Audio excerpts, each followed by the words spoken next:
Welcome everyone to Heroes and Villains HQ. Today we're going to take a look at another Marvel Legends figure, that being Drax the Destroyer from Guardians of the Galaxy Volume 3. Be sure to hit the subscribe button down below so you can stay tuned for more Star Wars and Marvel content, but let's go ahead and crack them open. But before we jump into the video, I am going to be giving away the Star-Lord Marvel Legends figure at 500 subscribers. All you have to do to enter is subscribe to the channel, and when we hit 500 subscribers, I'll release a giveaway video for you to comment on, and I'll pick a winner from there. But back to the video. Taking a quick look at the Guardians of the Galaxy Volume 3 packaging here, you can see Drax the Destroyer is on the front in both figure and portrait form. On the side, you have a nice portrait of the character in universe again. The back shows off the accessories, the Build-A-Figure piece, and the action figure.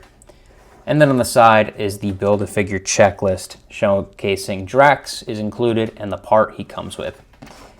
So let's go ahead and crack him open. Oh man, is this Drax figure awesome. He is a part of the Build-A-Figure wave, so he does come with another leg for Cosmo. Again, stay tuned for my Cosmo review. We're almost completed with the Build-A-Figure wave there. But on to Drax. This might be my favorite figure in the line for Guardians of the Galaxy Volume 3.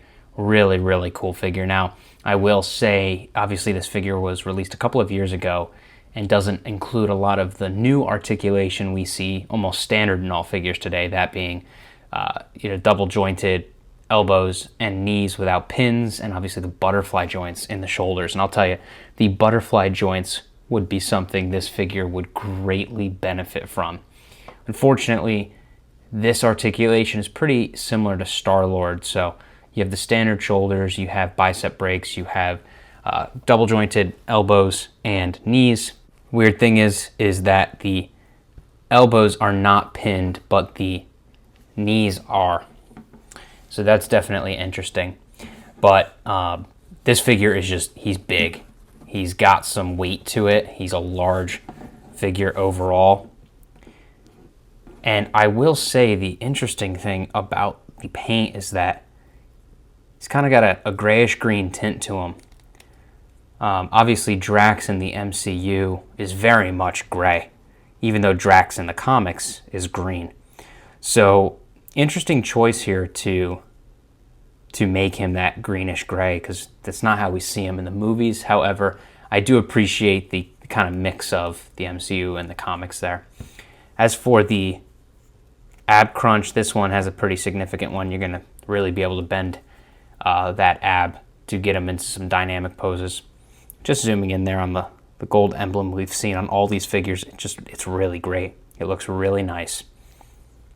The accessories that are included are two of these knives, which can be stored in his boots. The paint job and coloring on this figure, again, identical to the rest, as intended, because they're wearing suits as a team. And it just looks great. It really does. So I will say overall, with these figure reviews so far, obviously they've been very similar. It's really just a matter of what accessories does that figure include. I will say for these figures, though, they're going to look great together on the shelf. And despite them all lacking articulation a little bit, obviously in the few years ago department, right, they do look great.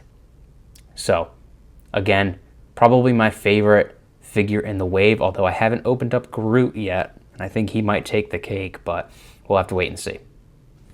So what are my final thoughts on the Drax figure from Guardians of the Galaxy Volume 3? This is definitely one of my favorite in the series here.